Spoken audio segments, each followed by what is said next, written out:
Hey everyone, John here from 4 Brewers, and I'm back with another beer from my cellar. Today we're going back to 2005, and we're drinking a Thomas Hardy's Ale. This is a beer that I got from Dr. Bill Sysak for something I did. I forgot what it was, but it was his payment for me. I think I took some photos of something for him, or I don't know, did something with him. But he gave it to me. So I have one of these in my cellar from 2006. This is a 2005, so this has been in his cellar, which is typically around 60 degrees, and he's had it for a while. This isn't the, I don't know, the biggest whale you can get when it comes to Thomas Hardy's Ale. A lot of the stuff from the 90s is the stuff that people want to try, because apparently this beer can age up to 25 years. At least that's what the label claims. So I think it was 2003, another brewery bought out the brewery, Ohanlon. Now brews it, or they did brew it, and this is from that brewery. But nonetheless, it's from 2005, so it's probably the oldest beer in my cellar, so let's crack it open.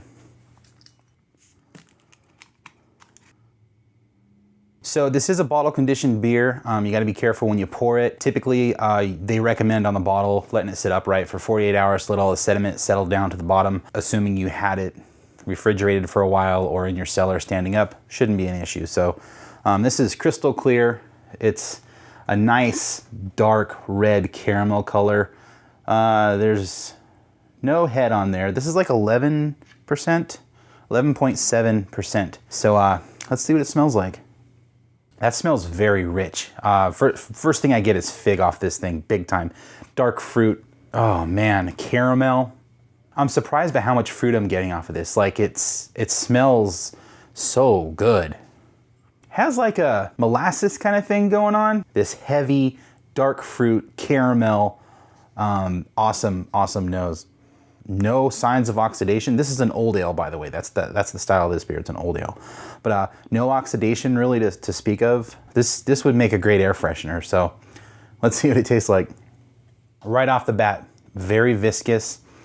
Tastes raisins. Again, that fig. Oh, it's just a lot of fig. It's amazing. Caramel notes are through the roof on this thing. It does have carbonation on it, even though it doesn't have any kind of head to speak of on it. But yeah, it's got a nice, perfect mouthfeel. Really, really smooth.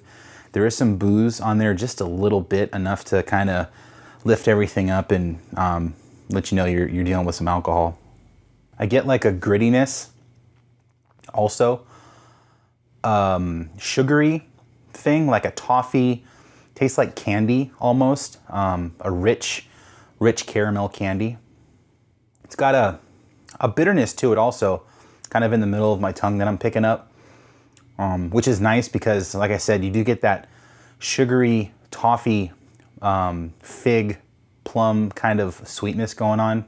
The booze, and then right down the middle, just this nice firm bitterness that it's not bitter, like overly bitter, but it's really, really awesome. Like, this is tasting fantastic. It's at about probably a little colder than it should be, probably around 50 degrees. I had it in my refrigerator for the last month. I'd planned on opening it after he gave it to me, so I just kept it in the refrigerator.